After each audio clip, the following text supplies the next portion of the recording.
15 জানুয়ারির মধ্যে জুলাই অভ্যুত্থানের ঘোষণাপত্র প্রকাশের আলটিমেটাম দিয়েছে বৈষম্য বিরোধী ছাত্র আন্দোলন।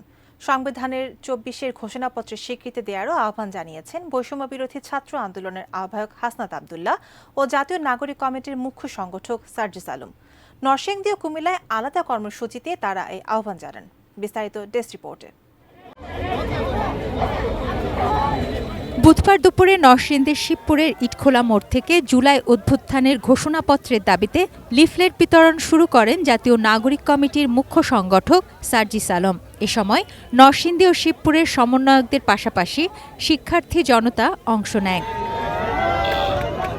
নরসিংদীর ইটখোলা মোড়ে এক সংক্ষিপ্ত বক্তব্যে বৈষম্য বিরোধী আন্দোলনের অন্যতম সমন্বয়ক সার্জিস আলম গণতান্ত্রিক জনগণের সম্পূর্ণ নতুন সংবিধান প্রণয়নের দাবি জানান। এ সংবিধানে জুলাই অভ্যুত্থানের ঘোষণাপত্রও থাকবে বলে জানান তিনি। সিল্কোর সিল্ক অ্যান্ড শাইন, যাতে আছে আর্গান অয়েল ও ওট প্রোটিনের গুডনেস, যা আপনার চুলকে রাখে হেলদি অ্যান্ড শাইনিং।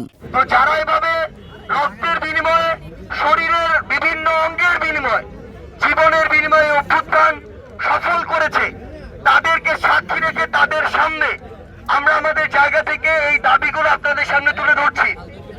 আমরা চাই জুলাই অভ্যুত্থানের শহীদদের রাষ্ট্রীয় স্বীকৃতি এবং দ্রুততম সময়ের মধ্যে আহতদের বিনামূল্যে রাষ্ট্রীয়ভাবে সুচিকিৎসা প্রদানের প্রতিশ্রুতি স্পষ্ট করতে হবে। 15 জানুয়ারির মধ্যে জুলাই অভ্যুত্থানের ঘোষণাপত্র প্রকাশের আলটিমেটাম দিয়েছেন বৈষম্য বিরোধী ছাত্র আন্দোলনের আহ্বায়ক হাসনাত আব্দুল্লাহ। বুধবার বিকেলে কুমিল্লা টাউন হল মাঠে জনসংযোগ শেষে তিনি আরও বলেন, 31 ডিসেম্বরের পর এতগুলো দিন পার হলেও এ নিয়ে সরকারের কোনো উদ্যোগ নেই। আমরা সরকারকে এই বার্তাটি স্পষ্ট করতে চাই, 15 জানুয়ারির মধ্যে এই গণঅভ্যুত্থানের এই জুলাই প্রক্লেমেশন অফ জুলাই রেভলিউশনকে ঘোষণা করতে হবে এবং সেখানে অবশ্যই এই শহীদ এবং আহতদের স্বীকৃতি দিতে হবে এবং সেখানে যে আমাদের 47, 71 এবং 24-এর যে ঐতিহাসিক যে ধারাবাহিকতা, সেই ধারাবাহিকতার সুস্পষ্ট সেখানে বর্ণনা থাকতে হবে। তুনা সিনা তনু, ডেস্ক রিপোর্ট, এটিএন নিউজ।